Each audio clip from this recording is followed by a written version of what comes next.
Welcome to the September lecture meeting of the Royal Astronomical Society of Canada, Toronto Centre. I'm Ralph Chu, the president of the centre, and it's a pleasure to see everybody here tonight for our lecture meeting. Is there anybody here who's for the first time? A couple of people. Great. Welcome. This is one of two types of meetings that we hold monthly from September through May. We have a lecture meeting, which is a formal presentation.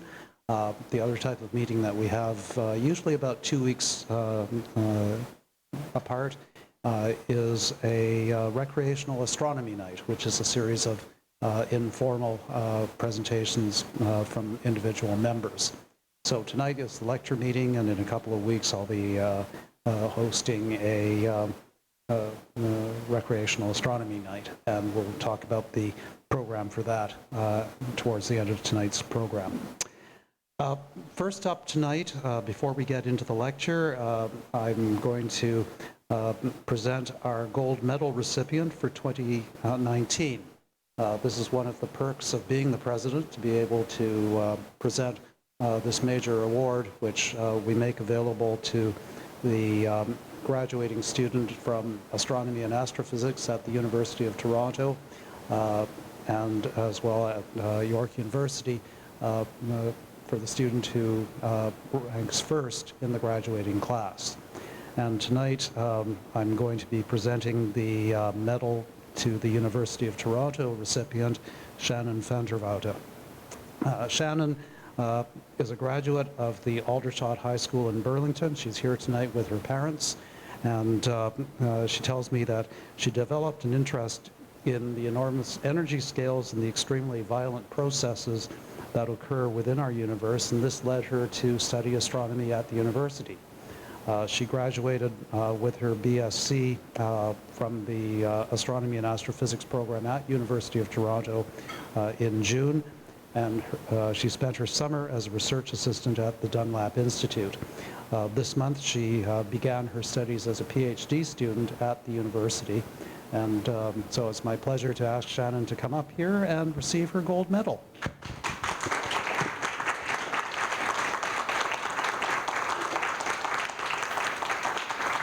Congratulations. Would you like to say something? No? Thank you very much. Okay. Sorry. Okay. Thank you very much. Congratulations again. What we'll do is set up for some photographs after the meeting, and that way you can get it unimpeded by the equipment. Okay, so we're going to now get into the main event, and it's my pleasure to introduce Major Ted King, our speaker for the evening. Major King graduated from the Royal Military College in 1963 and worked as a radio officer and navigator with the RCAF. In 1972, he had his first experience with search and rescue flying, and this changed the course of his career and resulted in his involvement with the Canadian Mission Control Centre of the then SARSAT research project. He retired from the RCAF in 1995 with the rank of Major, and from 1995 until his actual retirement in 2005, he continued to work on the COSPAS-SARSAT system, which he's going to be talking about tonight. He received a commendation from the U.S. Coast Guard for his behind-the-scenes work supporting a rescue in the Gulf Stream during a hurricane in 2005. Major King continues to enjoy sailing and ballroom dancing, hobbies that he has pursued since his days at the Royal Roads Military College. And tonight he's going to speak on Heavenly Help to the Rescue. Major King.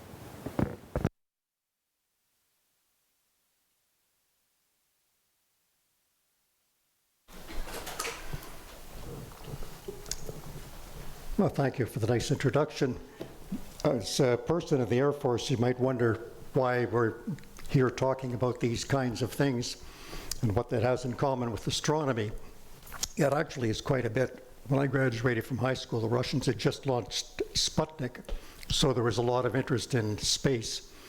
And I recall at university, we had to go through differential equations trying to figure out how to do what the Russians just did, which is a pretty complex task when you look at the mechanics behind launching a payload into space.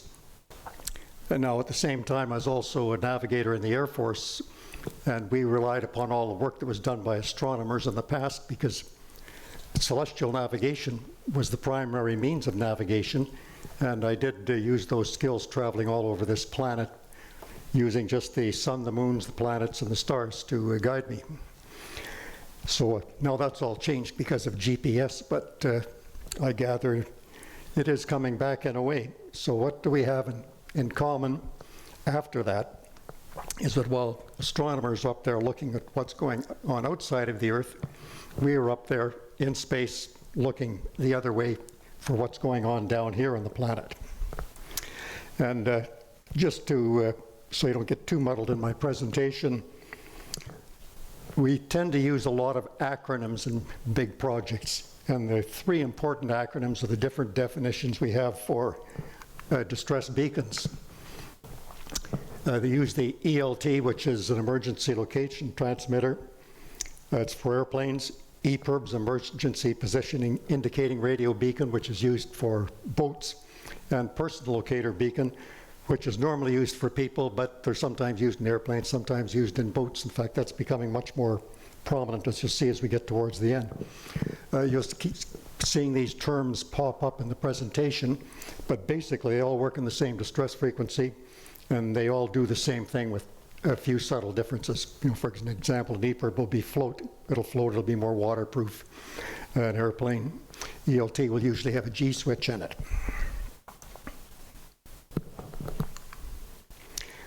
So I've got a quick video here that just will give you an idea what these different beacons are and what they do.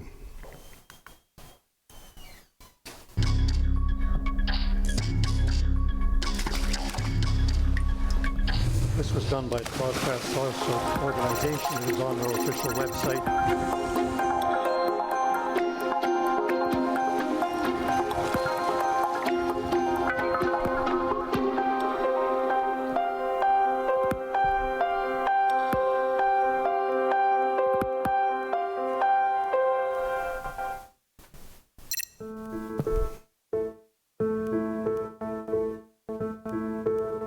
The COSPAS-SARSAT beacon is a radio-based transmitter. Technically, the way that it works is the user, which is actually going to be the victim that is in dire need of being saved, hits the button.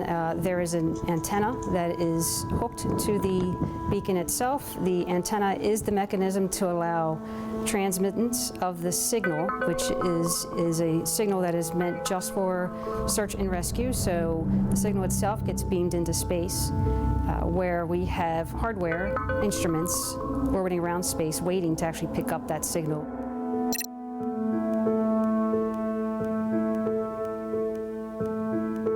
Each of the beacons is designed for the environment it's designed to work in. So EPIRBs are designed for use at sea, ELTs are designed for use on aircraft, and PLBs are for personal use by people in a range of different environments.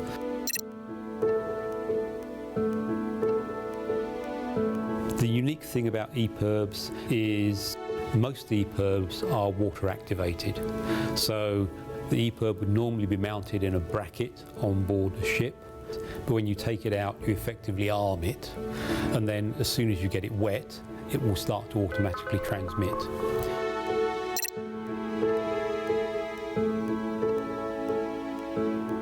This is a fairly typical modern 406 megahertz ELT. Basically what you have is the ELT. Within the ELT is a G switch. So if you hit it like this, you apply a G-force or a gravity force of in excess of about 4G, then the ELT will activate. And that's set to a level whereby a hard landing in an aircraft shouldn't trigger it, but a crash should. PLBs are designed for personal use by people in a range of environments. So whether you're backpacking, whether you're mountaineering, whether you might be boating, going out in a canoe or a kayak, on a snowmobile, skiing, any environment that you can think of where you might be going into a dangerous or a remote situation, then a PLB is useful for you as a person. And the difference is that really the PLB is something you carry with you. When the customer goes out, they never expect them to be in a distress situation, whether it's maritime, land or sea. They don't expect that. But what they have that comfort knowing that if their vessel gets into trouble or crew members are getting into trouble, they know that they have a device which they can activate, and within a reasonable time frame, some sort of help will come to them. Some asset will come to them and pick them up. When the beacons go off, we start the ball rolling that it's distressed. We'll make phone calls to the person that the beacon has been registered to, and then try to identify whether that person's actually in distress or not. Registration makes all the difference in us being able to quickly identify that there is actual distress out there. We find out that your loved one or whatever is out at sea, will respond immediately. It'll be much quicker getting assets on scene. If we can't get an identification that they are in distress, we'll automatically assume distress and start responding with assets. Any distress beacon that's coded, whatever country you're from, the global system will work with those beacons. They've been type approved through a set of rigorous standards that the COSPAS-SARSET program has established. And anywhere in the world that a distress beacon's picked up, if someone from the Russian Federation is in the United States and they're hiking in the Colorado Rockies and they go off, our Air Force RCCs will execute a rescue and save that person. And obviously, because it's a Russian Federation beacon, we would let the Russian Federation know, and vice versa. Before, when the people from United Arab Emirates, when they go fishing, they don't have any idea about this COSPAS-SARSAT program.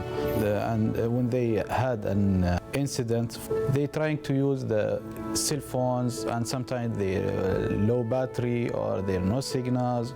So they maybe some of them took days to find them. But people now feel safe and secure and also protected. The time they press activate this beacon, they know they are their people, they are watching them, and they will come to help them.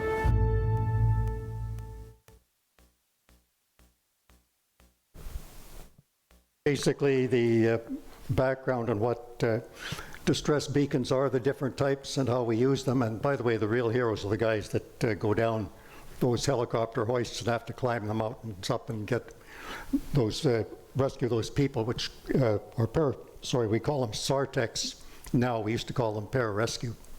But they still do jump out of airplanes at times on parachutes to go in, and they're very highly qualified in medical treatment, because quite often, before people can be evacuated out of an area, they need to be stabilized.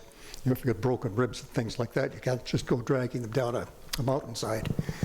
But anyway, search and rescue really hasn't changed before the satellites or afterwards, and the process is pretty much the same. The federal government handles missing aircraft and vessels that are in distress in federal waters. To do that, we've got 3 joint rescue coordination centers manned by Air Force and Coast Guard personnel, one in Victoria, one in Trenton, one in Halifax of the East Coast. And we also have 2 sub-centers, one in Quebec City to handle the St. Lawrence, and also one off Newfoundland, where there's also a high level of activity of maritime distress, enough to justify extra sites. Anything else in the country is primarily a local police problem. But they can call upon us for air resources if they need it to run a search. And the process is basically the same. Who's in trouble, who's reporting the event. This is very important because if you don't find people alive, you need to know who the next of kin are. Is there any relationship? We've had times in rescue centers where people will deliberately put in a false case because they want to distract resources somewhere else from doing something illegal in another area. So we try to get as clear a picture of what we're up against before we start going. And then we want to know what we're looking for, where should we be looking, when did this happen, and why should we be starting a search now? Now, normally if it's an airplane that's gone missing and it's on a flight plan, the air traffic control will notify us. Now, with general aviation, a lot of people go off in visual flight plans. They go off hunting in remote lakes and float planes and things like that, and their flight plan says, I'm going to this lake, I'll be back in 2 weeks. So if anything happens in between, if you're waiting for the flight plan to alert them, you've got a problem. And the other question is that people in distress have to know where they are and how are they communicated to the rescue people. So in the 1970s, we didn't have cell phones. The satellite communication was a primary push by a lot of the major parties, but it was mainly for long-distance communication. In Inmarsat, the International Maritime Satellite Organization, put up geosynchronous satellites to handle communications with commercial ships in the oceans. But a lot of other communications, such as aircraft, we still used high-frequency radio. In fact, we're just transitioning to new technology, single sideband back then. And most of the communication that people were using, whether it's on vessels or light airplanes, was very high frequency VHF communications, which is basically line of sight.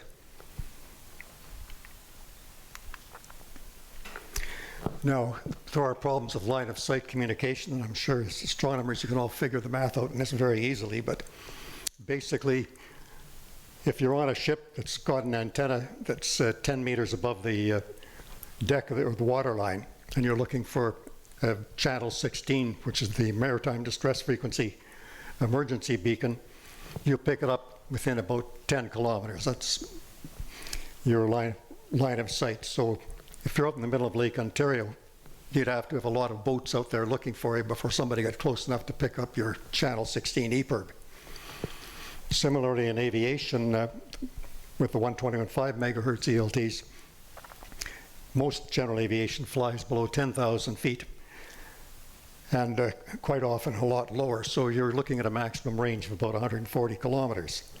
High-flying jets, bigger range, above 30,000 meters, or sorry, that should be above 10,000 meters or 30,000 feet.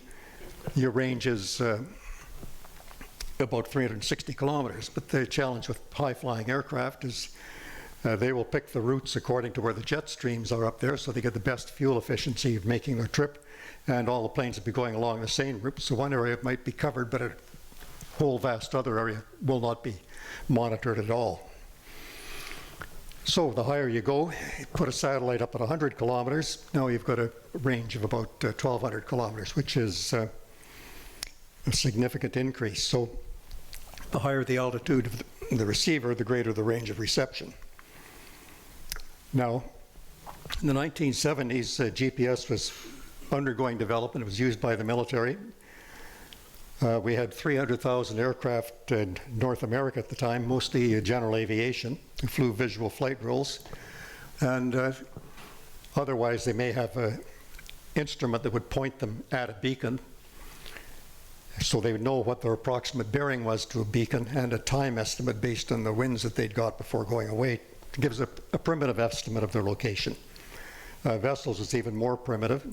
Sailors used celestial navigation techniques, and indeed the ocean racers that are going around the world these days, which, by the way, that's a rare commodity, the landing on the moon, they still maintain proficiency in celestial navigation. Smaller recreational vessels are much more primitive. They'll use dead reckoning techniques. For example, we were living down on the East Coast, the lobster fishermen down there would put their traps out. Where are your traps? Well, I go to this heading at this engine RPM, which should give me this speed. And if the winds and the currents are right, I'll be there within X amount of time. So it's still a rough estimate of their location. Now, RASC-TC was coming out around that time, which was more proficient, and some of the fishermen were quick to switch over to that. Although the reading may only be a line of position that they were getting, it was a very precise line of position and would bring them back to the hot fishing spots that they found. But basically, if you're traveling it as an individual or remote area, you had nothing to back you up. So with the challenges that we had, I'll give you 3 different examples from my experience to sort of demonstrate the problem. The Hartwell search in 1972, he was going from Cambridge Bay down to Yellowknife. He was flying a medevac flight with a nurse, a patient, and the patient's mother on board. They went missing. He was out there for close to a month, and we found him. We found him on the mountain in the south shore of Great Bear Lake, 198 miles off track. Yeah, he was really lost. So that was it was a miracle that he survived. He survived because he was carrying a personal locator beacon at the time, and he knew because of the cold temperatures, limited battery life, it wouldn't last very long. So he saved it and didn't turn it on until he saw an airplane flying over. Well, it just so happened a couple of days before we found him, there was a military C-130 Hercules on a navigation training flight that was keeping up his navigation skills with grid flying and celestial techniques. Flew over the northern end of Great Bear Lake, and when the pilot saw him, he turned the ELT on briefly. We didn't find him, but it diverted the search area, which was going on down, mainly down in this area, diverted it up to this area. So we did find him and pulled him out. He survived. Other people around his airplane weren't quite so fortunate. We had another similar case in 1977, September, very much like September this month. An American had bought a sailboat that used to, it was an old schooner that used to haul salt off Newfoundland. He's going to bring it back to New England and restore it. He and his grandson were on board the boat when the first hurricane of the season, or one of the hurricanes of the season went through, and nothing was heard from them. In the maritime world at that time, if it was on a trip that would take 2 weeks, people would wait 2 weeks and maybe a bit longer before they'd report him missing. Unfortunately, in a case like that, if a boat capsizes somewhere in the middle like that and takes to a life raft with the oceans and the currents and the winds, the Gulf Stream and so on, our search area effectively was half the North Atlantic Ocean. Because of the drift of the object, you just don't know where he sank or where he went. So that's an almost impossible situation. We never did find a trace of that vessel. Another case was a personal one with some Inuit hunters around Christmas time of that year. They went out hunting in snowmobiles. The winter storm went through. They never returned. We brought an Inuit tracker in our airplane, and that was a good move because he could read the snow. The trail got partially wiped out because of the storm, and he could make some intuitive judgments as of what they would do when the trail was lost, which way they would go and so on, and it helped. And we followed the trail up to a narrow canyon. It was dark and it was impossible to go in and check it out from the air, but we did call in the police. The local search party found their bodies frozen in that area. So without any way of getting accurate locations or signaling your distress when it happens, it caused searches to be lengthy, a lot of aircraft were involved, and it was expensive. And we've also knew from our statistics that the probability of survival diminished rapidly after 48 hours. Now, in Alaska, a plane went missing with 2 US senators on board. Of course, that created a big hoopla, and the FAA immediately made the carriage of 121.5 ELTs mandatory in airplanes, and Canada followed suit in 1973. Of course, a lot of planes in Canada do go to the States or cross through American airspace. So if the Americans do it, you have to follow suit. So we've now got distress beacons in all the airplanes, but then who's monitoring the distress frequency, and how do you narrow a search area down to get a better location? So yes, we have volunteers in the picture too, like a lot of you are volunteers. Amateur radio started building satellites in the 1960s, and they were called Oscars, which is an orbiting satellite carrying amateur radios. Now, I had my ham radio license at the time too, and that was a challenging thing, we found out, because you'd be sitting there trying to send Morse code with one hand, and because of the Doppler shift in the signal, you'd have to keep tuning your radio with the other hand to keep track of the signal that you're listening to. So as a manual process, which we were in a primitive stage at that time, that was somewhat difficult. However, it did beg the question whether or not the Doppler shift could be used to determine, excuse me, where the transmitter is coming from. So Defense Research Establishment in Ottawa, the Communications Research Center, used the Oscar satellites to verify that this could be done. Excuse me, try to get my voice back here.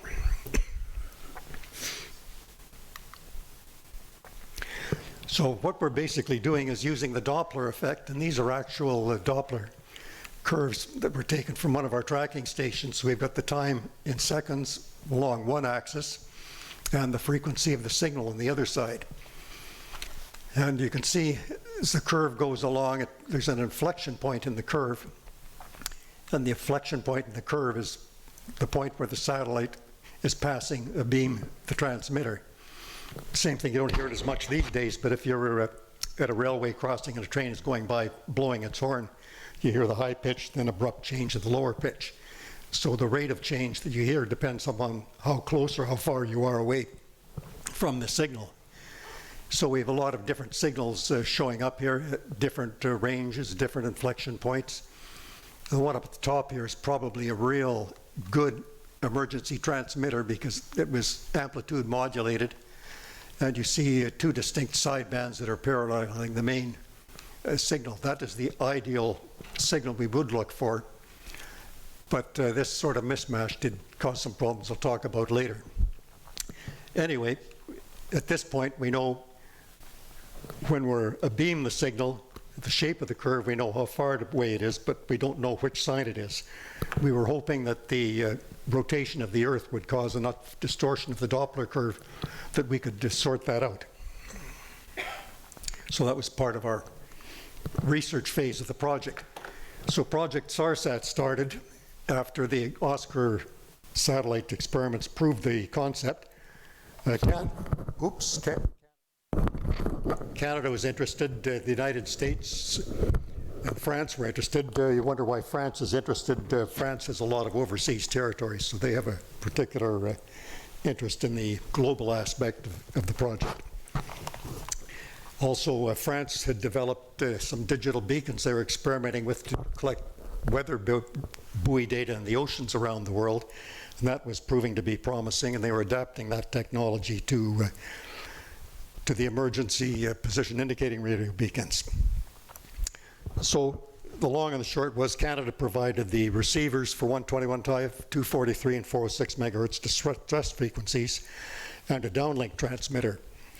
France provided some onboard processors for the 406 beacons. The USA provided the satellites. That was done by NOAA using their weather satellites. Now, the problem was doing those calculations manually, such as you saw on the previous Doppler slide, takes a lot of time, and that it's not good in a search and rescue environment.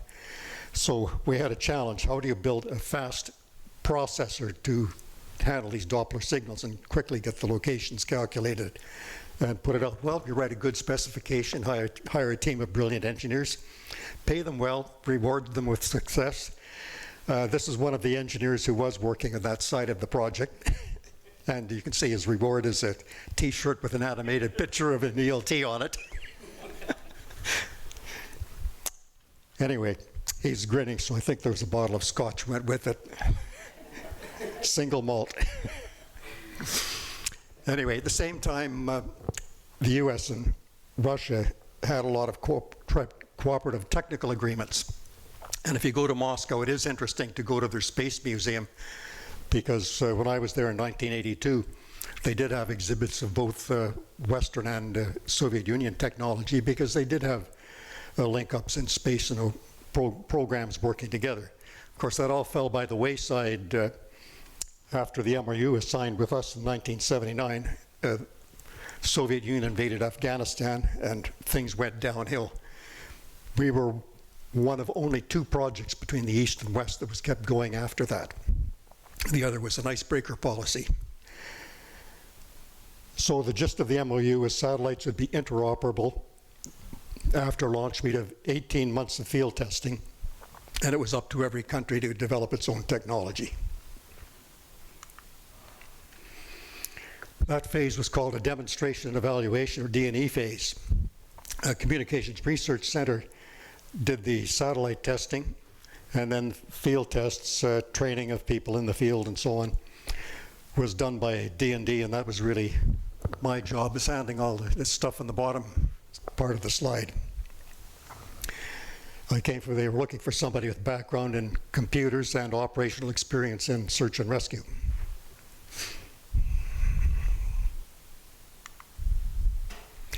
So the basic concept is shown here.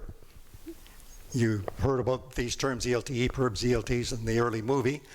This is a depiction of the NOAA weather satellite. This is a depiction of the Russian Cosmos-1 satellites. They received the signals, sent them down to a tracking station. Tracking station did the Doppler calculations on the locations. They were run under control of the Mission Control Center. And they also did the data distribution to rescue coordination centers, to the search and rescue people who brought those pararescue out to do the rescue of the survivors. So that's basically the way the concept of the system works. Now, in the summer of 1982, in Canada, we had completed the installation and testing of the LUTs and the CMCC. We'd done our field test planning. We'd briefed all our RCCs across the country in North America, search and rescue squadrons. We set up cross-border lines of communication because, you know, for example, if we put an ELT on here near Toronto, it'd be a plane maybe taking off out of Buffalo or Rochester heading to New York, would pick it up and it'd get reported to another RCC in the States and cause a lot of consternation. It was unnecessary. So we did a lot of coordination to minimize interference of test activities with the real world. Unfortunately, SARSAT was delayed in launch due to onboard interference of another instrument that was put on the weather satellite. So to eliminate that interference, we had to delay our launch. The SARSAT project was supposed to go first, but we gave the Russians the go-ahead, and they launched in June, followed by a 2-month checkout of their satellite, and made the downlink available to us on September 1st. During that same period of time, an airplane went missing in BC. We searched for it for 4 weeks. No trace of the aircraft was ever found, and the search was terminated. About 1,800 hours were flown. The cost was $9 million. So the pilot's father chartered an airplane to continue the search. Incidentally, the whole initial research phase that I was involved in and I'm talking about here was budgeted for $10 million, and it came in under budget. So we're looking at one search costing about as much money as this whole project did. Mr. Ziegelheim is a pilot from Brampton who was hired to continue the search by Mr. Ziegelheim. They're caught in bad weather, crashed in the mountains. Initial search was carried out with no results. The ELT was damaged, but the pilots did recover it and managed to bucksheet, get an antenna connected back up to it and activated it. That was picked up by the COSPAS satellite. That was right at our extreme limits of coverage at that time, but it was great because we were able to launch a search plane. They found it. He was about 60 miles from where they were looking because they ended up in the wrong valley in the mountains. Sartex parachuted in. The pilot had serious injuries, was bleeding badly, and probably would have died if that hadn't been a timely rescue. So this is a picture of the official crash. And you might note in the early project, you see the logo is different than the ones that I'm handing out here tonight. It says SARSAT, COSPAS, and the Cyrillic characters. The reason is that we were supposed to be first, you'll see later on that the logo's changed.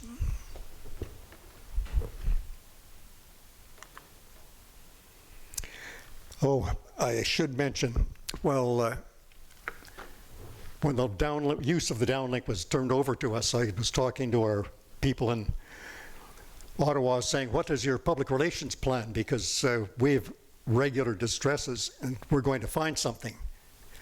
And they said, there is no plan. Keep your mouth shut until we have the official opening with the minister. I said, when will that be? That'll be January. I said, you're crazy. And it turns out the press did find out, they did call us, because when you get into professional magazines such as Aviation Week and Space Technology, they know all the contracts that are going on. They know exactly what state they're at. They know who the people are to call. And there's no fooling them. So anyway, the cat was out of the bag. But eventually we did have our official opening. And the good guy on the left was me, much younger version of me. And that's the Minister of Defense, Gilles Lamontagne, at the time, and Minister of Communications, Francis Fox. And General Manson was our Chief Air Force representative at the time. I should mention this relationship and the project was unique when we started it up, because to deal with NASA at the time, the Americans had a rule saying no foreign military could deal with NASA.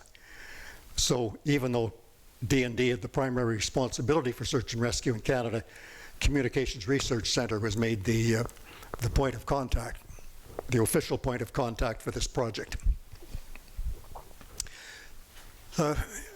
Number of good suppliers. Canadian Astronautics Limited did the tracking station, and that fellow I showed you before, the engineer who got the nice reward, was one of the people who helped develop that. SED Systems, which is a product of the University of Saskatoon at the time, they did the CMCC. Spar Aerospace did the satellite components. Bristol Aerospace built the first 406 ELTs. And by the way, they're based in Winnipeg, and they did a very good job of building that. I think we had the best 406 beacon of any country in the early days of the project.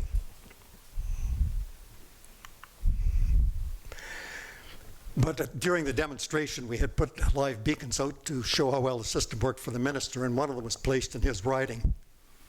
We didn't get it on the satellite pass.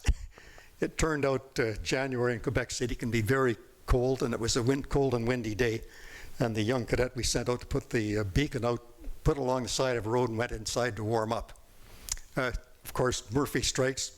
A snow plow comes along, and no beacon. Anyway, we did press on, continue with the D&E as well with our official field testing and technical testing, and these results were reported in a symposium that was held in Toulouse in 1984, and all the details from that time period can be found in this book, which was put out by CNES, which was the French Centre National des Études Spéciales, which I think now is part of the European Satellite Project. By the way, we just for interest, we're expecting theoretically the results, we'd be able to locate ELTs within 20 kilometers. A technical test said we could, but the real world tests weren't quite as good. We're getting 27 kilometers for 1 sigma error. So 2 times out of 3 we'd be within that distance. Now that is a big help in narrowing down a search area. But we didn't do very well in the ambiguity resolution. It remained at the 50% level. So we also worked with the 406 experimental beacons. They were digital. They put out a pulse for half a second once every 50 seconds. So that would allow the batteries to last without going dead quickly, especially when you're using them in very cold weather. So we had them spec'd to run for 48 hours at minus 20 centigrade. It did give us much better accuracy. We're getting 95% within 5 kilometers. And we also found that they were geosynchronous compatible. We did an interesting experiment. When this went up, the Americans stretched one of the receivers so we could pick up a bit of the 406 band. And we built a geosynchronous satellite receiver to monitor it in Ottawa. The French were putting a demonstration of their polar orbiting system over off the coast of France. And that was just right on the fringe of the geosynchronous satellite over the Atlantic. Well, it turned out the French put an EPIRB on the airplane that must have come from an airplane because it had a G switch in it. And they bought an old derelict of a ship. They put a bomb on it to blow the hull out, and they're waiting for it to sink and at all times, so it takes so long for the boat to sink. Then the low Earth orbit satellite would come over, pick up the ELT, and send the location to the French Mission Control Center. Well, as soon as the charges went off in the ship, we picked it up in Ottawa on our primitive or geosynchronous satellite detector. So we kind of spoiled the show over in France by getting the alert out to them before the boat actually sank. Anyway. But one of the unique things with 406 Beacon is that they have a unique identification in them, and it helps us answer the questions who it is and what it is. So the superiority of this technology was quite evident. Now, even though we were doing field tests and so on, and technical tests, it was really the real world activities that dominated the events and cases in this period. We had 190 distress cases, and 90% of them were caused by inadvertent activations. Signal processing problems caused 10 times as many alerts. And you saw in that earlier Doppler slide, there might have been 4 or 5 distinct or possible ELTs in that dot plot that I showed you, but they're not all distress beacons anyway. But on the distress, the real distress, we did have some excellent results that got a lot of attention. 18% of the cases, that's 1 out of 5. The satellite was the only source of alert. That meant that somebody got into trouble and nobody knew where they were in trouble until we found them and rescued them. In another 23% of the cases, we knew people were in trouble, and the satellite was the first source of alert. So we're still beating the timeline. And of course, another 24%, the alert came in from another source before the satellite found them.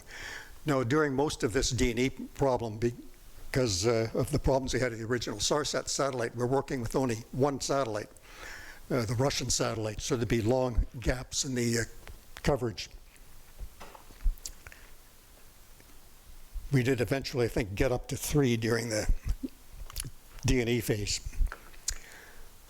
So these are examples of the real incidences that got attention, and this is where our rescue people are really challenged, where they have to climb up that glacier, get inside that airplane, and get the people out safely and down off the glacier. But we did have a lot of spectacular cases. But we also discovered a lot of new problems. ELT didn't work when the airplane crashed. Some of it's a design problem. Now, one of them, say, using this box as an example, hope I don't squash your metal case. You have a ELT where the battery's in this part of the case and a circuit board is sitting in the front here. G switch is lined up so the direction of flight is this way. So when the airplane crashes immediately, the whole plane will stop, this will stop. But a battery has a lot of momentum, and if it wasn't properly mounted or shielded inside that structure, it would accelerate into the circuit board and crack it, and of course the ELT wouldn't work. That was one example we found.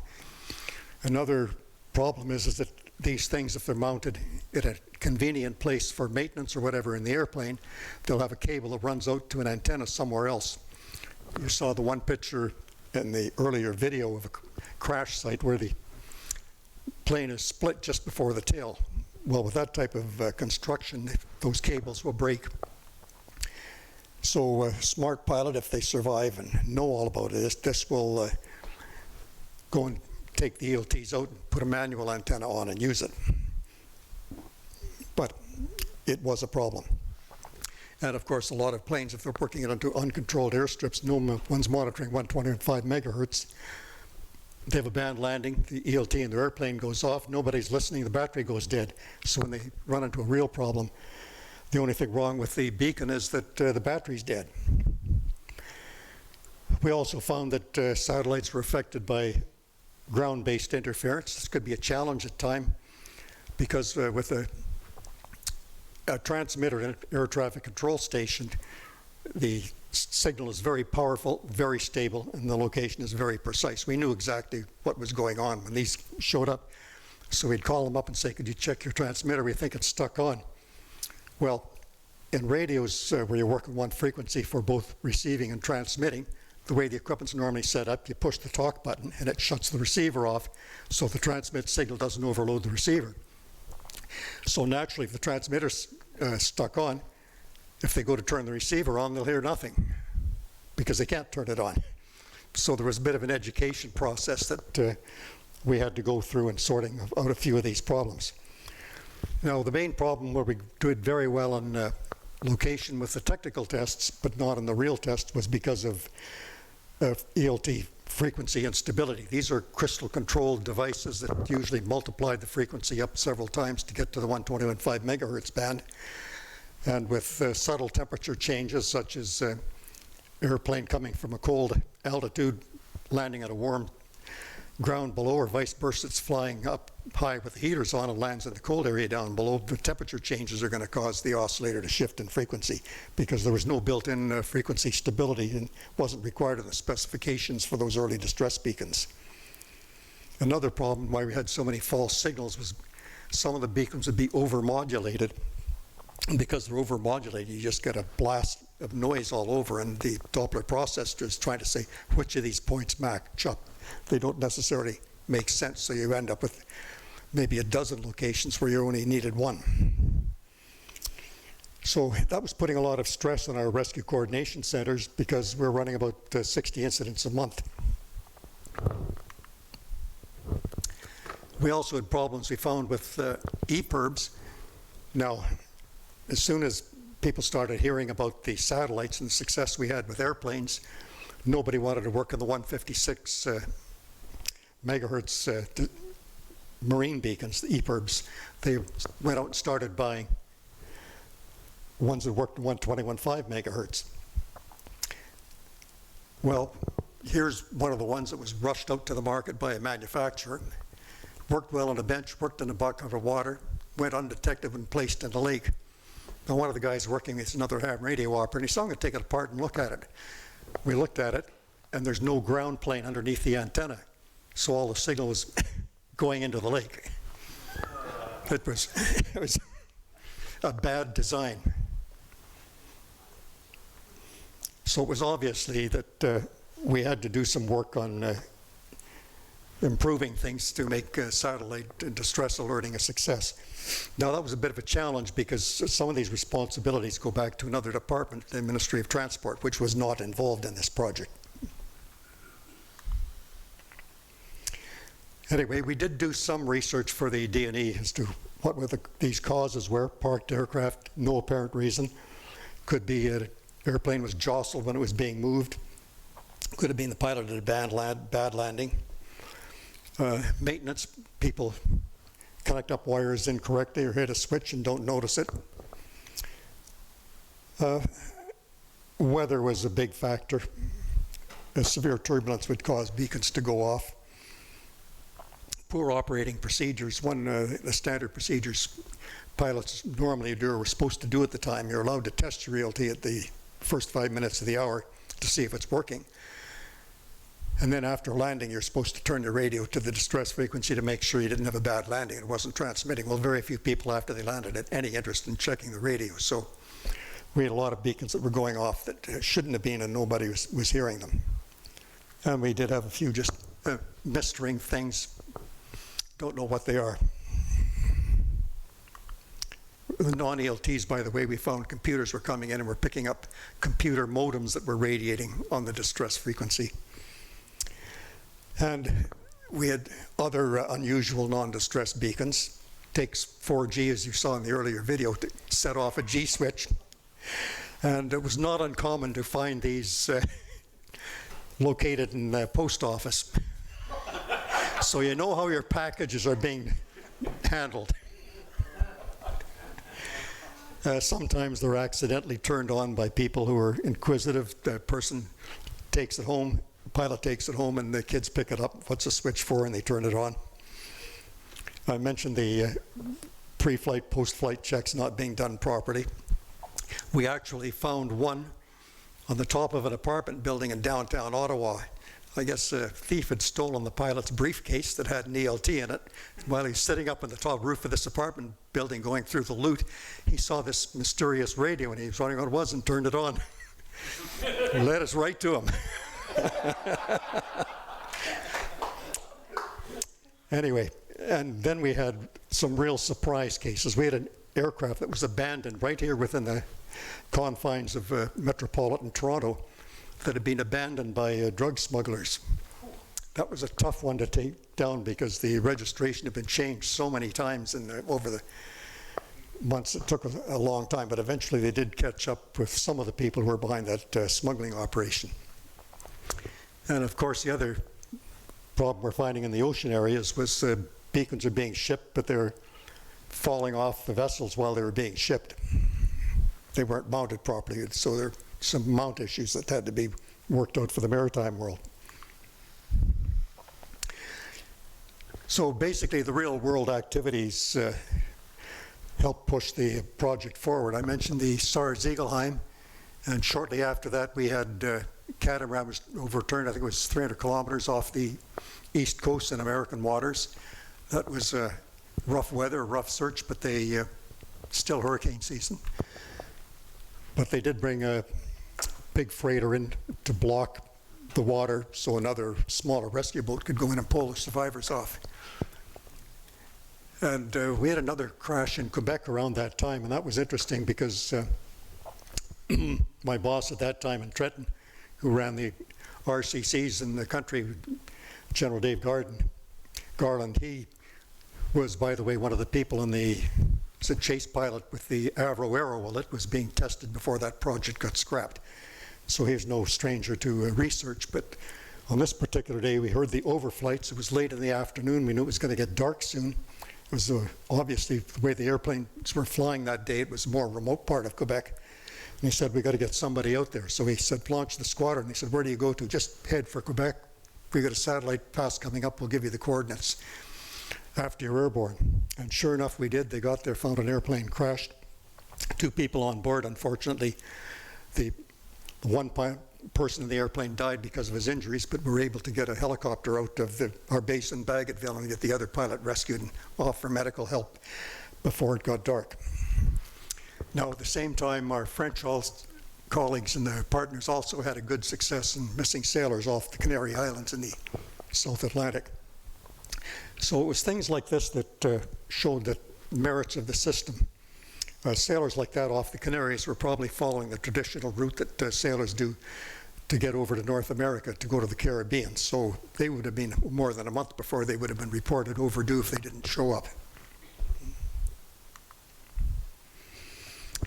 And of course, one of the big cases we had happened on 23rd of June 1985. Pass were tracking over the Western Atlantic, produced 2 locations, one in Canada, one near the UK. RCF Plymouth had heard reports of an ELT, and they sent an airplane out to investigate the locations which we got from the satellite, which was just off the Irish coast.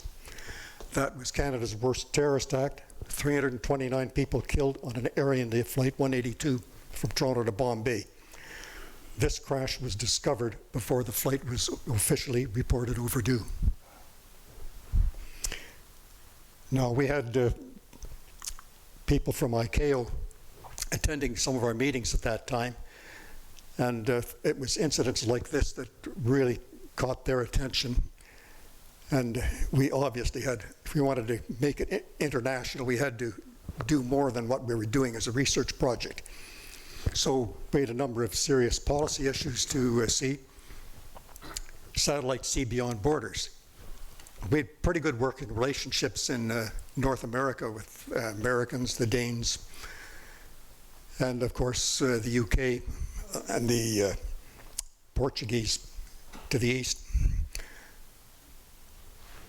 But the French had a particular problem because of the smallness of Europe and so many countries. A lot of them were still behind the Iron Curtain at the time, and there were no communications channels, no agreements. So how do we modify our rules to make sure that the notifications go to the right people who are going to be responsible and take action?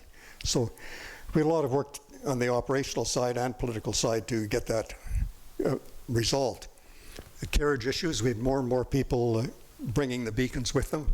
We had one person from the UK who liked to try to ski to the North Pole. He'd sort of go around, ski around till his supplies got low, then he'd turn a beacon on to have people come and rescue him. So we had to sort out policy and carriage issues and technical issues. I mentioned a lot of those problems we found with the ELTs before. We had to get those covered. If we're going to be an international global system, our system was what we call real-time coverage. We had to see the satellite while the satellite saw the distress beacon.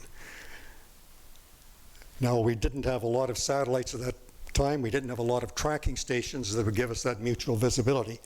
So we had a lot of work to do to try to expand the program internationally.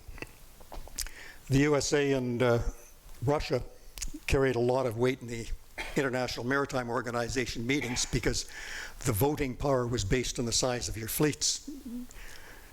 And they had the biggest fleets, with help from the Norwegians and a few others that were working with us at that stage. We worked closely with the International Civil Aviation Organization, and I think it's Bjorn Gaustad, who is the head of air traffic controls, rules of the air search and rescue and so on at their headquarters, was coming to our meetings, and he was a very good mentor that helped me along. So he wanted me to help produce a bulletin that could go around to all the leaders around the world to explain the issues that we had to deal with in order to progress with this system and gain international acceptance. So I produced ICAO Circular 185, which had to be illustrated, and I had some good illustration help because I'm a lousy artist, from Betty Reed here, who did the drawings for this brochure that went around to all the countries. And that got the ball rolling. I subsequently got invited to meetings and regional ICAO meetings in South America and the Far East to help support the cause. So we began working on global operations. We needed a new MOU. The original MOU was only for a research project. The research phase was over. It was obviously this is going to be an operational success. So a new MOU was signed so we could continue work on it. We held the first meeting in Seattle in 1985. It was just after the Air India incident. And new participants were coming to join us at the table. Obviously 406 was good, but we had to come up with some coding standards for that.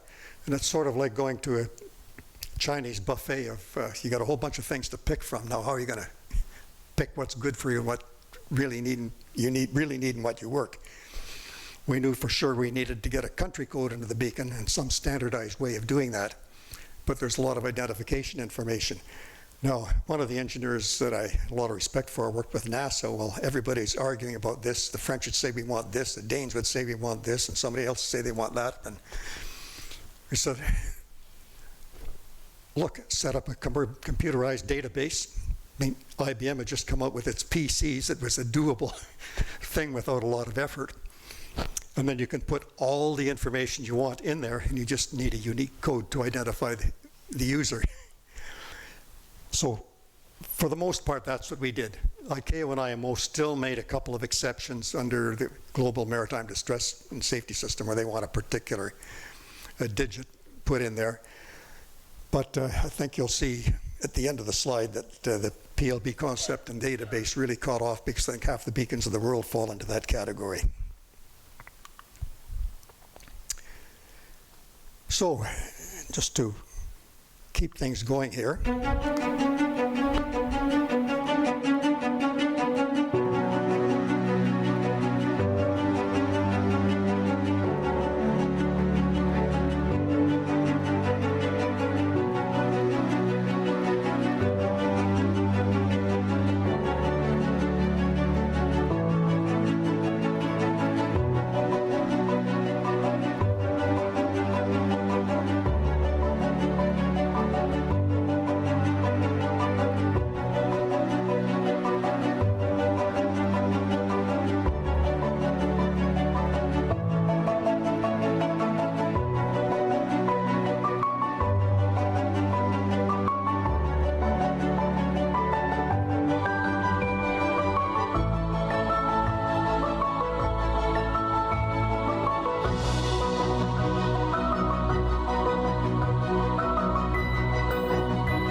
So I guess the bottom line here is that if you want to take your telescope and go up to a remote mountain in the Andes where you can get a better view of the sky and the stars for you observing, just to be on the safe side, get a 406 beacon and register to bring it along with you. So while you're down here looking up there, we'd be down looking out for you.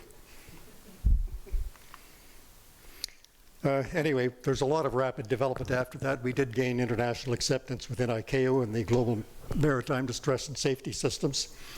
We originally were hosted at Inmarsat, but they went private, so we had to find a new host, and ICAO was very accommodating and a lot less expensive to set up operation in Montreal than it was in London, England. So we moved there, and this eventually led to, because of the problems with the 125 megahertz ELTs, led to a cessation of processing those signals in 2009. That by the time that happened, we had almost 1 million 406 beacons working. And the project worked from the LEO satellites that we approved, the geosynchronous satellites, to using MEOSAR satellites.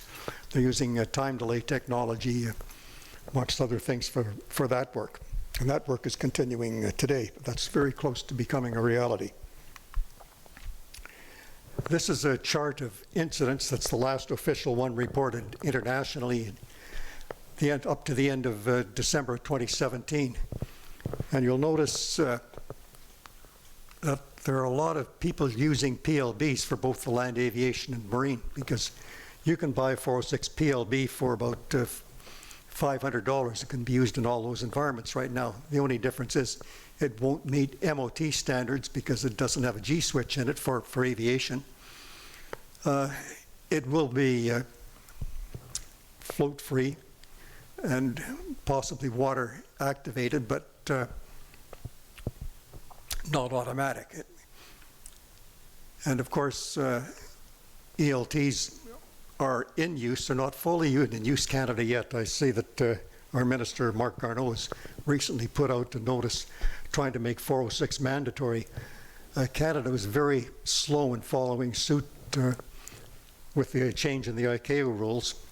But you can see from all the yellow dots, which are the ELTs, that a lot of people who are working in remote areas in Canada have got the smarts to make sure they're using 406 when they go there. You see much greater acceptance in Europe with a lot of 406 activity. And of course, EPIRBs are all over the place, as you can see. These are the traditional routes that boats take across the North Atlantic, and a lot are used in Australia, New Zealand, and South Pacific. Unfortunately, the colors don't show up as well as they could in this picture to really distinguish between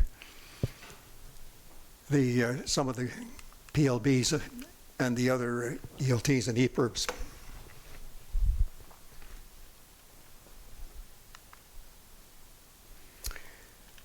And this is when you really get to feel old, and that's when you're put in a museum. Tonight we honor two outstanding new technologies by inducting them into the Hall of Fame. They are the COSPAS-SARSAT satellite rescue and NeuroArm Symbis robotic surgical technologies that are already saving and improving lives here on Earth. The following video will give us an overview of this revered program, now in its 26th year, and will illustrate just why these two technologies are being inducted here tonight. Please enjoy the video.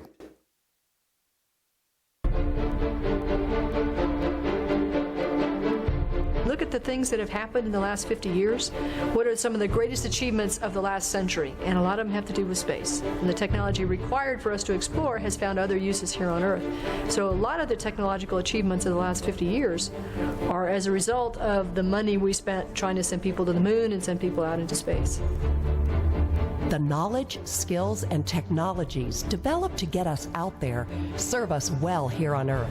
From modest conveniences to life-saving devices, space technology is an essential part of our lives, with literally astronomical returns on our investment.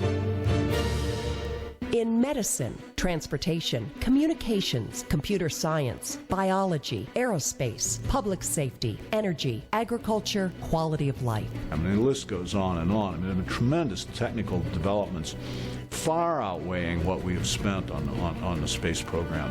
But to me, these things are secondary. I mean, this is a bonus. It's the thing itself that's so remarkable, the knowledge that we've gained about the universe.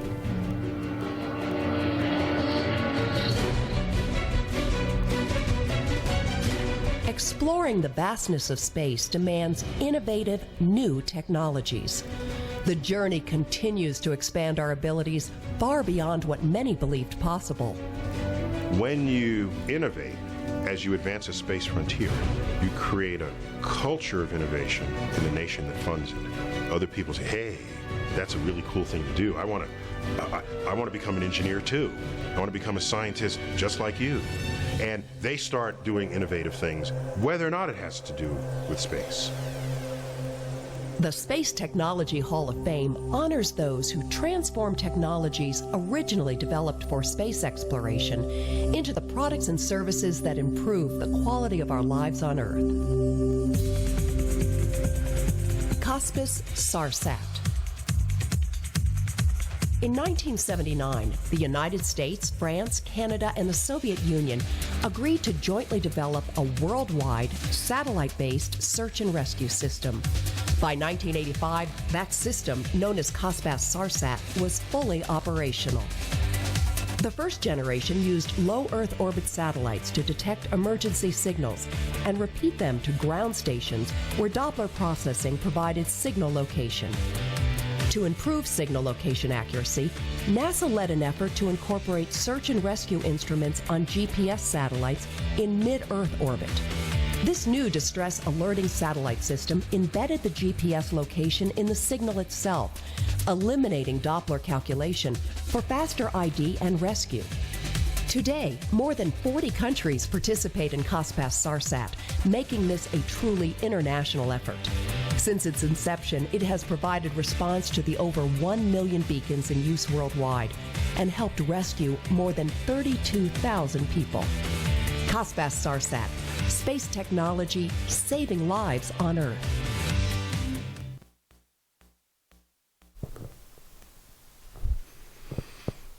By the way, there are tens of thousands of those shipping containers floating around in the oceans around this world, and they are a real hazard.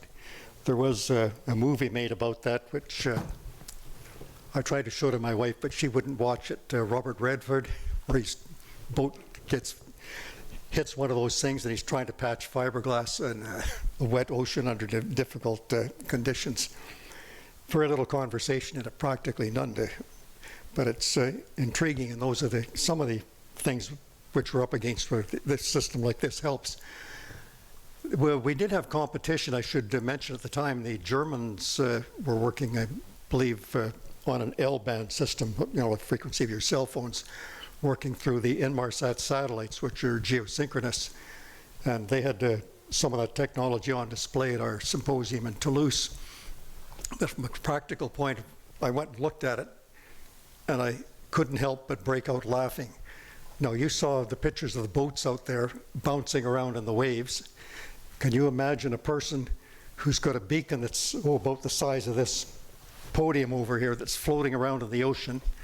You're in your life raft or lifeboat, and you got to get from the waves over to that beacon, because either you have to connect up some wires to it to make it work and send out your distress, or you have to get there and stand beside it on the keyboard and try to type your distress message into it. I mean, the engineering behind it to work in the L-band and get to the satellites was brilliant, but the practical implementation was headed to disaster, and they eventually did drop that project in the late 1980s.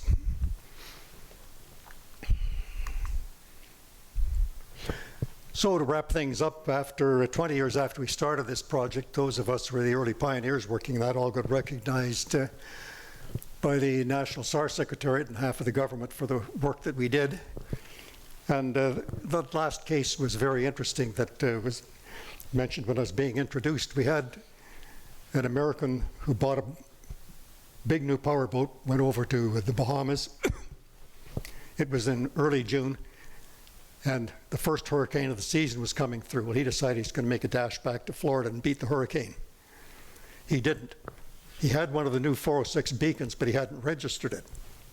And of course, the Coast Guard kept getting all these locations, and they had some problems with their processing algorithms in the MCC there in the states that were misleading.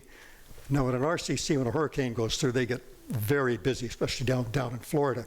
So they keep sending an airplane out to whatever last location they got, and nothing was there. So they called for help. Because I worked in the demonstration evaluation part of the project, and I was very familiar with all the processing algorithms and some of the byproducts of those algorithms, I was able to take a data dump from the satellite, sort the locations out, come up with some merge locations from each satellite pass, discard the bad ones, keep the good ones, and come up with a progressive drift plot, which I used and passed on to the Coast Guard and said, if you want to find this EPIRB, go here. And they did, and pulled 2 people over clinging to the boat in the water. And so it was a real payoff to having gone through the research phase of the project and had a little bit more detailed insight into what is behind all the signal processing and how it can be used. Now, getting the programmers to do it and do it correctly was another challenge. But when you're working people your environment is doing this and their environment is doing that, pulling it together and make it work does make for an interesting challenge. So that pretty well wraps up my presentation. As I said, if you're going to go off to a mountaintop and do some more stuff, you can get yourself a 406. If you want more information, there's a lot of aspects to this project. The political, technical, the operational, they're very well detailed in this book that was just recently released. I don't have an ISBN number to give to you. I could probably write the guy. I know all the people who have produced this report. I worked with them all in the past, and they're all top-notch people, and it is a top-notch report. And there's a lot more depth. I'm just touching the tip of the iceberg here. And again, keep us busy.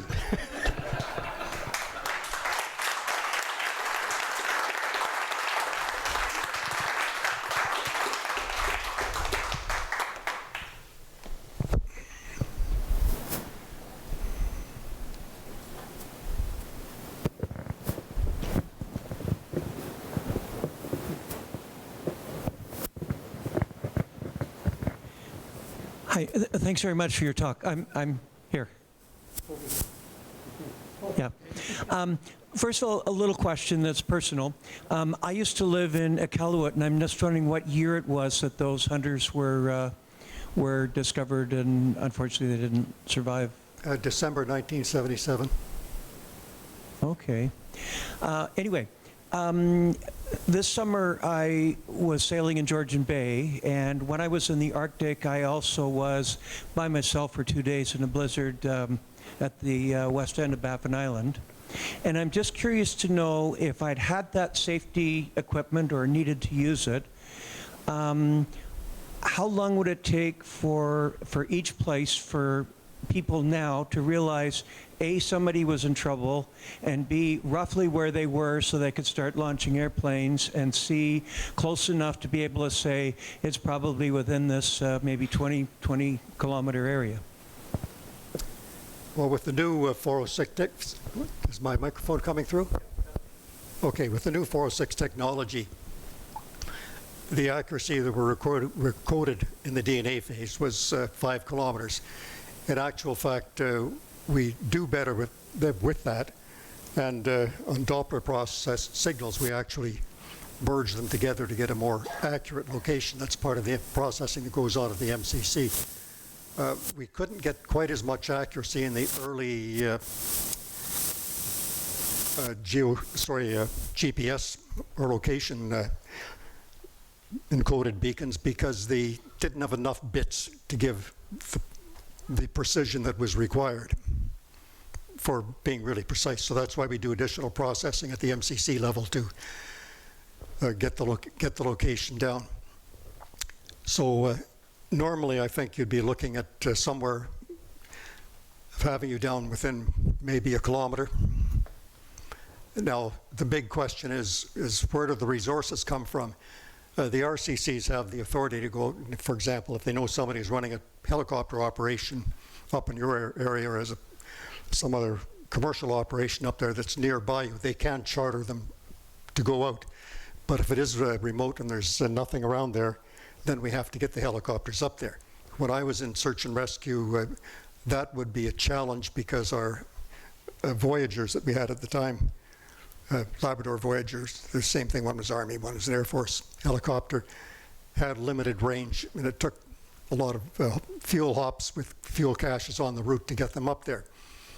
The new helicopters that we have do have a greater range, but I hear they're not quite as reliable, so and they're more expensive to run.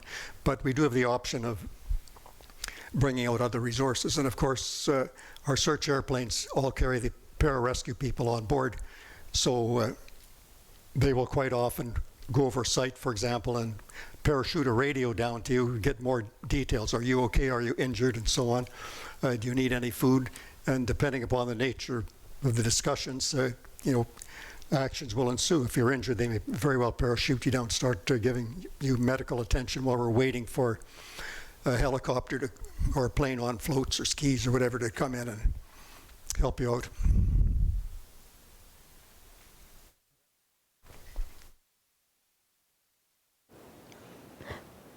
Thank you. Thank you for your talk, Major. Very much appreciate it. SARSAT is actually a system, right? Yes. So how many satellites are in the actual system? I counted up the other day and forgot the numbers. But okay. I think synchronous or satellites in geosynchronous orbit, and we have I think we're running 4 LEO satellites at all times, and I know that the MEO is just in that transition phase between being a test facility and an operational facility, so I'm not sure exactly. I know that those are going up like wildfire, those satellites. I'm not sure exactly how many are in orbit at this time. More envisioned? Yes, that's part of why we have these long-range agreements signed off by our governments. Now, when we started out, we're just 4 countries. I think the Norwegians were quick to come in and build their own tracking station fairly early in the project. We had some participation from Brazil early in the project. And then I think Singapore came online shortly after my visit there. I think that was about 1986, 87. And it's just sort of growing. And I think the last meeting that we held, the number of countries participating in this project was 80. 80 different nations are participating in it. Now, the latest satellite status are put in, published or available in the regular reports from the international COSPAS-SARSAT organization headquartered in Montreal. And if you go to the website COSPAS-SARSAT.int, you'll find in there some of the more additional reports. I think I have some additional slides here, but I don't think I got the current satellite information in it.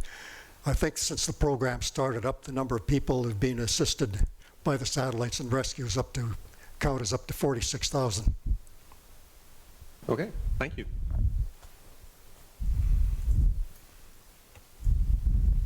If you talk, Major, 2 things I wanted to ask. With the change to 4.6 megahertz, does the frequency, how is it that the frequency may give you better positioning? Does it make it easier to do the curve fitting necessary as opposed to 121.5? And the other question I was hoping to ask is if there's any talk of including ADS-B data in the future. Thank you. Yes, the key behind the 406 beacon is the stability requirements. We have very tight stability requirements of the oscillator once the beacon is turned on. And that's why we could get some good results with some of our technical tests when we're using very precisely controlled oscillators as opposed to just a regular ELT. Now, I'm sorry, the ADS-B, I did know remember something on that, but sorry, my memory isn't as good as it should be. Yes, we've got a question in the back.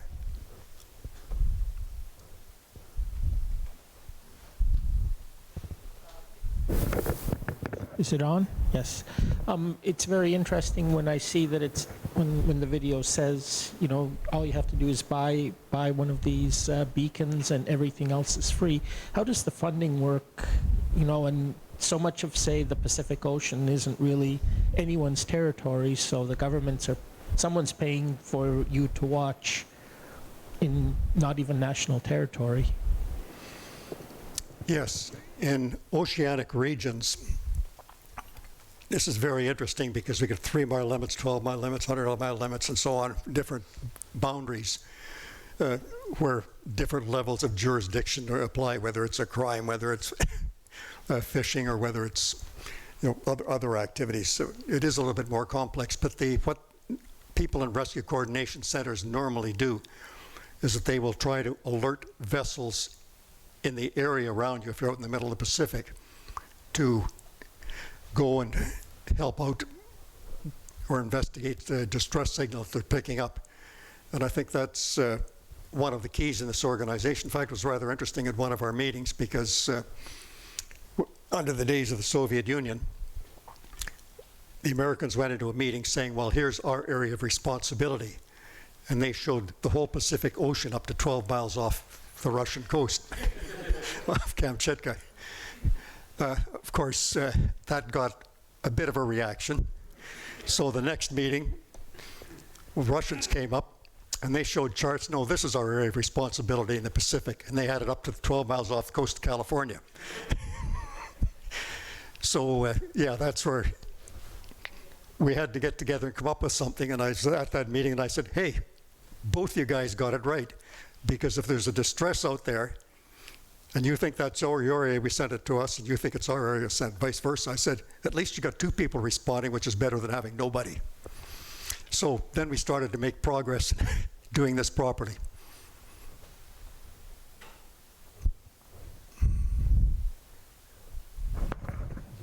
Yeah. What about people carrying laser pointers? Because they, as you know, you shouldn't be using them because of aircraft. If you've got a powerful enough one, it really goes quite a distance, right? I mean, if it's hooked up with those 406s, that could make it much more precise in terms of accuracy, right? In terms of locating somebody. I would think that with the narrowness of the beam width, that would be a very difficult thing to detect. Well, yeah. But it's viewable. I mean, these things can go, you know, 100 miles if you've got a right one that's I know that's strong the problem enough. with aviation because pilots are having problems and getting blinded and approached to airports. I understand it might be a problem. And what about looking forward with Facebook and Google and all these other companies putting in these thousands of satellites they're going to be putting up in the next 2 years? Is a 406 access going to be built into those satellites, those nano satellites? I don't know, I'm asking. Yes, it's possible. I don't know all the platforms that they're planning and putting the MEO technology on. But that would be really useful. By the way, just as an aside, you noticed one of the slides that I did earlier talking about the range of communications. It was all in meters. Well, towards later stages of the project, after the Soviet Union was on the verge of collapse, we had a meeting in St. Petersburg. It was still called Leningrad then, where I met our counterparts in Russia that were doing the work on the field testing and so on. And one of them turned to her handler and said, I've got a really important question, may I ask the Canadians? And he gave him the go-ahead. And she said, when we go out and do all our tests, we do it in nautical miles. Why do we have to convert it to metric? I said, we do exactly the same thing, and it's because the people who want the international reports all want it in metric. So, like it or not, we have to sit down and do the conversions for them. Because anyone who's an astronomer would know that 1 minute of radius on the Earth is 1 nautical mile, and that's how navigation works.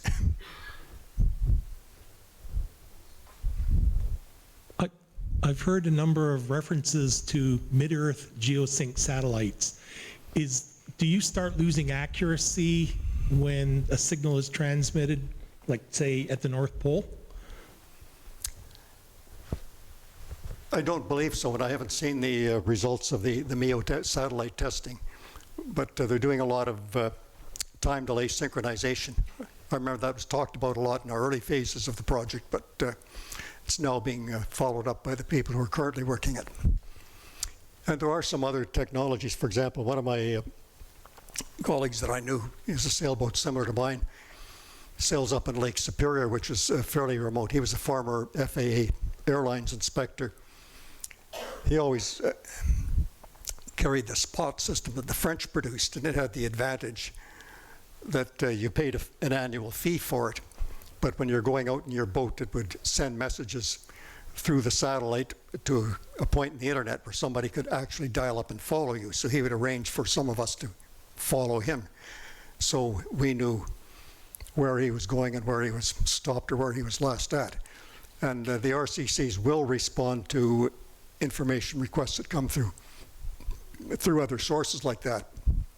But it depends upon a particular individual having access to the internet and doing the checks for you.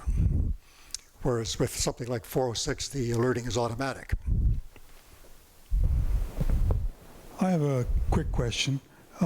You've described this thing as a global enterprise very clearly. What is the participation of China and some of the other Southeast Asian countries? You mentioned one that being Singapore came on board, but you've no mention of any others. Yes, China just came on board, started coming to our meetings about the time I left the project, which was 1991. But they've been active participants since then, and they've put their own tracking systems there. Before that, we had one in Hong Kong before Hong Kong separated and became part of China. So there's still 2 projects within the Chinese sphere of influence right now. Yes, I'm just curious. So you mentioned the price of the personal item that you can use. So where would you go about getting one? I'd go to any outdoor shop, or you can go to marine stores and find them. Certain people that provide things for airplanes, they're going to be carrying the official versions approved by MOT Canada with the G switches and so on in them.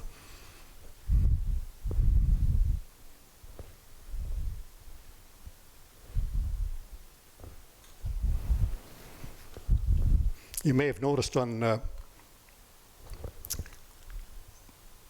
one of these last slides here that there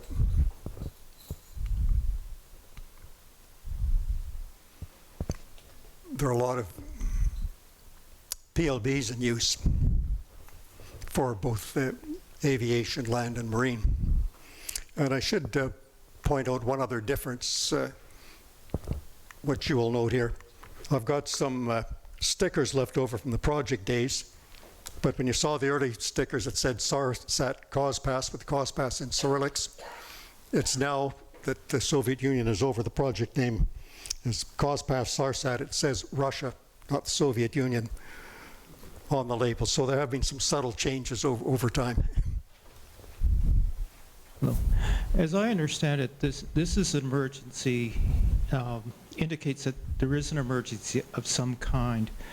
Outside of the location and the registered owner, is there much more information that's communicated once the beacon is activated? Can you, for instance, indicate the nature of your emergency? How does that get passed to the people that are searching? Yeah, that's partially covered in the type certification documentation for the beacons. If it's encoded as an aviation beacon, you would expect that the G switch would have been activated to cause it, the beacon to go off. And there's a little bit of common sense. Is it at an airport or is it out in the boonies? Similarly, if it's a EPIRB or maritime beacon that has to be water activated, you expect it would be overboard in there indicative of an emergency. If you get a PLB and use it in those environments, it's not quite as clear, but the people who are running the JRCCs, as I said, in those early phases of the distress, will do a lot of checking out. And if you're using a database registered system, you'll have points of contact, and then they'll try to get a hold of them and verify some information there. You know, do you have any reason to believe why this person would be here and be in distress at this time? So there are preliminary actions that are routine in, you know, handling any emergency, whether it's you know, police or boat or airplane or so on. We have a question online from Eric. Is the international community having more difficulty organizing itself to deal with the space junk problem than it did in moving to put international search and rescue into operation? I think the answer to that question is pretty obvious. Somebody made a movie about that, didn't they? Somebody running a garbage truck up there in space collecting the junk. That may be coming in days ahead, who knows? It's getting congested up there.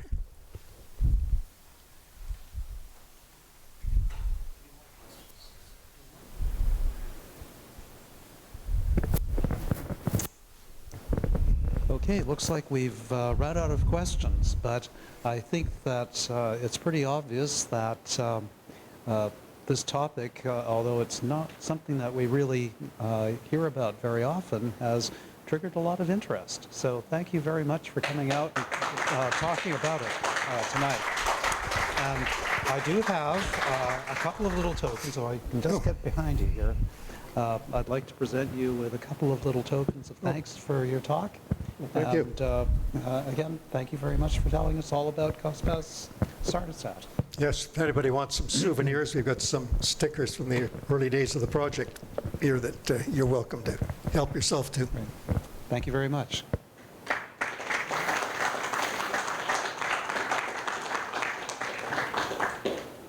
Okay. No.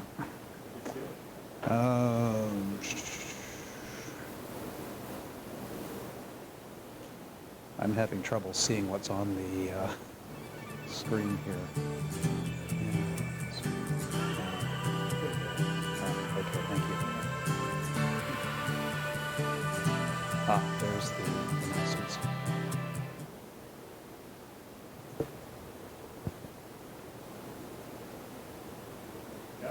Got it.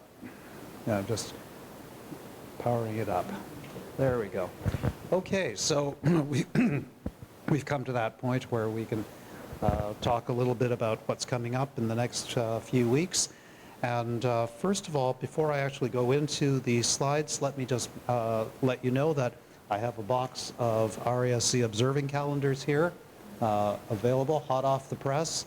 And this year's edition looks really, really good. So that's the 2020 calendar, $15 cash each if you want one. Okay. All right, so let's take a look at what's coming up on our calendar over the next little while. So, try this. Okay, our next meeting on Wednesday, 9th of October. This will be the Recreational Astronomy Night program. And as usual, we'll start off with the Sky This Month, presented by the famous TBA. Paul Markov is still looking for a presenter for that particular program or presentation that night. Jim Chung is then going to talk about imaging emission nebulae from your backyard with your DSLR or mirrorless camera. I shudder to imagine what he's coming up with. And then Adrian Aberdeen is going to talk about quality astrophotography on a budget. So that should be quite interesting. Our next speakers night will be 2 weeks after that on the 23rd of October. We have Dr. Isaac Smith, who's with the Lassonde School of Engineering, their planetary science program, and he'll be talking about a high-resolution view of icy Mars. So that should be another good talk. Okay, Observing, we have our next monthly solar observing program out on the telescape here on Saturday the 5th of October. And in the usual way, we'll have Sean giving the go or no-go either on Friday night or first thing Saturday morning. And it'll run from 10 o'clock opening until noon hour on that day.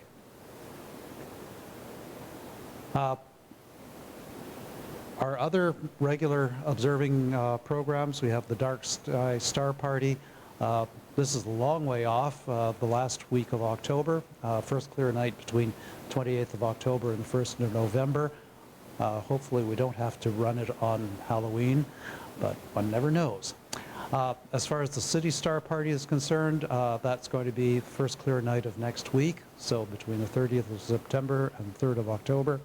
Up at Bayview Village Park, and we will have the usual go or no-go on the website as well as on our social media and on the email forum. Outreach events are coming to a close for the so-called summer season. We have our next major outreach on Friday the 4th of October. That's going to be at Millennium Square. They've had a very, very successful program this year. This will be, I think, the last of those programs for the year. And again, they welcome participation by all members down in Pickering. I had the pleasure of being there just before the last one to witness the handoff of a telescope from one of our local telescope merchants down in that area to the Pickering Public Library. And effective as of the beginning of this month, citizens of Pickering can now borrow a 6-inch Dobsonian telescope from the Central Library. And so another bit of support for astronomy in Durham region.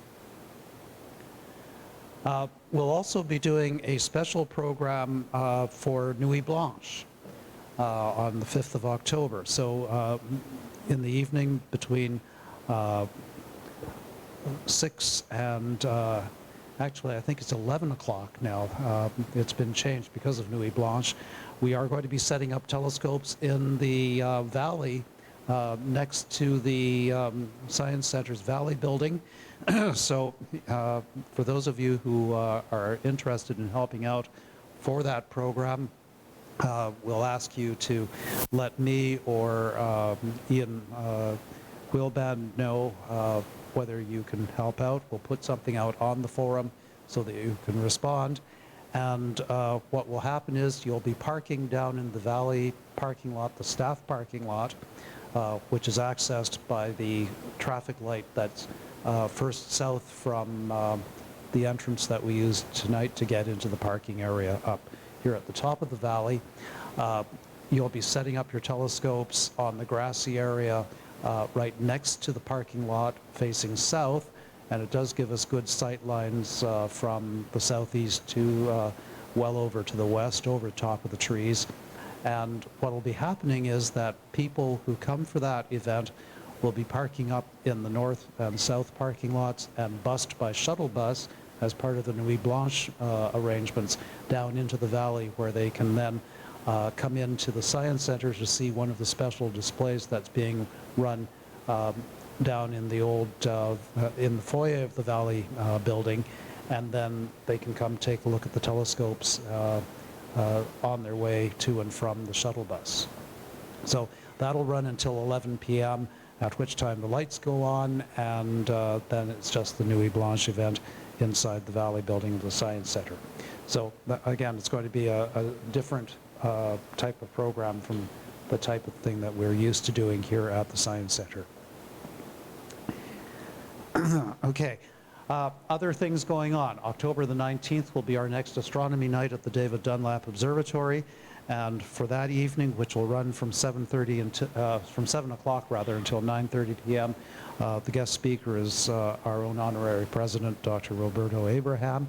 And again, we do need volunteer help to run these events, and if you can get in touch with DDO at RASC-TO.ca, you can get information about when to turn up and what needs to be done as part of the program there. Other things that we're doing, this slide is a little bit out of sync, unfortunately, but this Saturday and Sunday we are running solar observing as part of the 50th anniversary celebration here at the Science Center. So people again are being asked to park in the Valley building and bring their telescopes in through the security desk there. There will be carts available to help with heavy equipment. We'll get you up onto the solar patio, and we have the display that came back to the Science Center tonight, and we'll be using that as well as part of the effort. The main thing about that is that if it's raining or cloudy, we will not be operating, but we will put out the usual go or no-go thing early Saturday morning to let you know. So please check the website or the social media to find out whether we actually are going ahead. Of course, if you wake up on Saturday morning and it is pouring, go back to bed.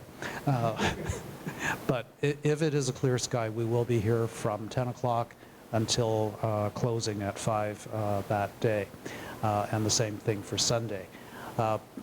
Again, you're parking in the Valley building and entering through the security there. It's a community event. The Science Center is open. They're charging for parking up top, and they're charging for the IMAX theater, but general admission to the building is free. They expect that it will be a free-for-all. So if it's good weather, we will have a lot of people to talk to out on the solar patio. Okay, so again, this is all about volunteering, and our volunteer coordinator, Blake Nancro, asked me to remind you that we do have a lot of things that we do that rely on volunteer help, and we certainly could use your assistance in many things for all of these education and outreach programs and a lot of the other things that we do. One of the highlights of membership is access to the Carr Astronomical Observatory, our dark sky site near Collingwood. And remember that as of this year, you also have access, if you wish, to the Sue Laura Observatory, which is our imaging observatory. All you need to do is bring your own camera along, and you can hook it up. We have all of the software available to run it, and you can book a slot when you make your reservation for space at the CAO. Another benefit of membership is the loan program, and we've got lots of different instruments available. We've got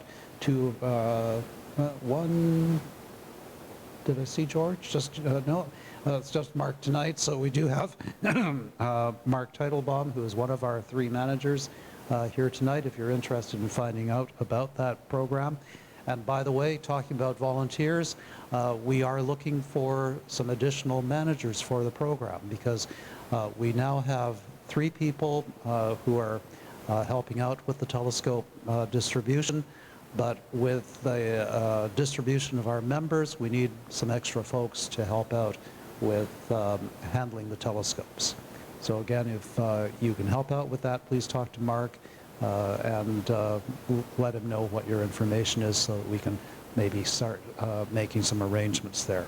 By the way, tomorrow morning I am taking delivery of yet another telescope for the program. We have a gentleman coming down from Midland to deliver an 8-inch Schmidt-Cassegrain to the DDO for use in the outreach program there, as well as for the loan program. So our collection is growing yet again.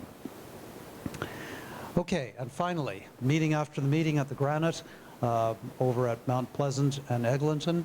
We'll be there after we finish dealing with the calendars, and so again, calendars are $15 each, and then after we're done, over to the Granite. So again, thank you for coming out tonight, and we'll see you next meeting.